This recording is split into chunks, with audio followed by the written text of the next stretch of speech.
बिस्मिल्लाहिर्रहमानिर्रहीम। अस्सलामु अलैकुम वरहमतुल्लाहि वबरकातुह। मैं हूं इमरान मलिक और आप देख रहे हैं आगाही विद इमरान मलिक। नाज़रीन कराम, वो मुसव्विर पाकिस्तान भी था, वो मुजाहिद इस्लाम भी था, वो शायर मशरिक भी है, वो कलंदर लाहौरी भी है, और वो बरे सग़ीर पाक व हिंद के मुसलमानों के लिए एक मसीहा भी है।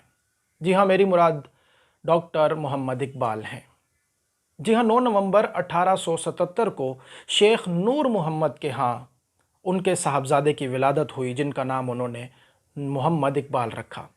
आप पाकिस्तान के शहर सियालकोट में पैदा हुए। आप बचपन ही से इंतहाई ज़हीन, संजीदा और सलीका शियार किस्म की शख्सियत थे। यही वजह थी कि आपने जितने भी शोबाहाए ज़िंदगी में कदम रखा, आपने वहाँ पर मकबूलियत हासिल की। आपके वालिद मोहतरम शेख नूर मोहम्मद इंतहाई मजहबी और दीनदार किस्म की शख्सियत थे। यही वजह थी कि वालिद मोहतरम ने आपकी तालीम व तरबियत में जितना भी किरदार अदा किया, उसमें इस्लाम को, मज़हब को बुनियादी तौर पर अहमियत दी। और आपके इलाके की मशहूर शख्सियत मौलाना ग़ुलाम हसन साहब से आपकी तालीम का आगाज़ हुआ। नाज़रीन कराम, डॉक्टर अल्लामा मोहम्मद इकबाल रहमतुल्लाह ताला अलैह ने 1893 के अंदर मैट्रिक का इम्तिहान पास किया। 1895 में आपने FA किया। उसके बाद आप लाहौर तशरीफ़ लाए और यहाँ से आपने BA के एग्ज़ामिनेशन के लिए हिस्सा लिया। BA के अंदर आपने अंग्रेज़ी, फ़लसफ़ा और अरबी के मज़मूनों का इंतख़ाब किया। अल्लामा डॉक्टर मोहम्मद इकबाल ने 1898 में BA में कामयाबी हासिल की और फिर आपने MA फ़लसफ़ा 1899 में कामयाबी हासिल की। अल्लामा डॉक्टर मोहम्मद इकबाल को बचपन ही से शायरी का शौक़ था, मगर आपने बाकायदा शायरी का आगाज़ MA करने के बाद किया। डॉक्टर अल्लामा मोहम्मद इकबाल रहमतुल्लाह ताला अलैह ने उस वक्त शायरी के मैदान में अपने आप को मनवाया कि जब बरे सग़ीर पाक व हिंद में सिर्फ़ एक शायर दाग़ का तूती बोलता था। जी हाँ, अल्लामा डॉक्टर मोहम्मद इकबाल रहमतुल्लाह ताला अलैह की शायरी बेरा रवी का शिकार नहीं होने देती। अल्लामा डॉक्टर मोहम्मद इकबाल की शायरी अब मजाजी इश्क की तरफ नहीं लेके जाती, बल्कि आपकी शायरी में बरे सग़ीर पाक व हिंद में मौजूद मुसलमानों के अंदर जज्बा बेदारी और जज्बा शऊर बेदार करने के लिए आपने शायरी का रास्ता अपनाया। अल्लामा डॉक्टर मोहम्मद इकबाल ने अपनी शायरी के ज़रिए से बरे सग़ीर पाक व हिंद के मुसलमानों को जगाया और उन्हें उनकी ज़बोहाली और ख़स्ता हाली से निकालने में एक अहम किरदार अदा किया।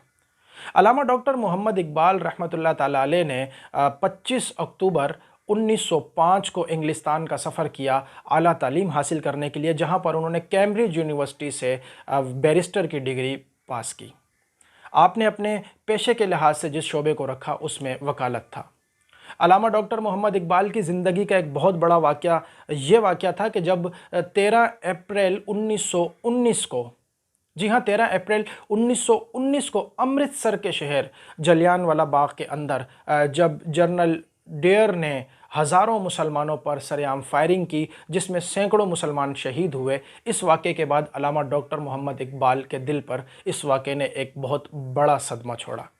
यही वजह थी कि आप मुसलमानों की बेदारी और उनके शऊर के लिए मज़ीद कोशा हुए, और फिर आपने सारी ज़िंदगी मुसलमानों की खुदी के लिए, उनकी बेदारी के लिए और उनके शऊर को बेदार करने के लिए अपनी शायरी के ज़रिए से काम किया।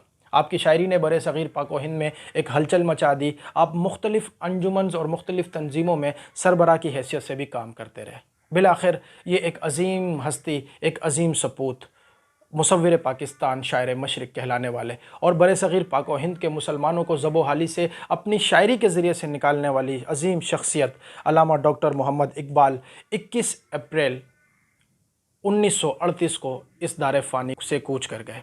इन्ना लिल्लाहि व इन्ना इलैहि राजिऊन। अल्लाह तबारक व तआला अल्लामा डॉक्टर मोहम्मद इकबाल रहमतुल्लाह ताला अलैह की तुरबत पर करोड़ों रहमत नाजिल फ़रमाए, और अल्लाह तबारक व तआला हम सबको अल्लामा मोहम्मद इकबाल ने जो खुदी का दर्स दिया उस पर ज़िंदगी गुजारने की तौफ़ीक़ अता फ़रमाए। मैं हूँ इमरान मलिक, अपना बहुत सारा ख्याल रखिएगा। अल्लाह हाफ़िज़। हमारी मज़ीद वीडियोज़ हासिल करने के लिए इस चैनल को सब्सक्राइब करें और बेल आइकॉन को क्लिक करें।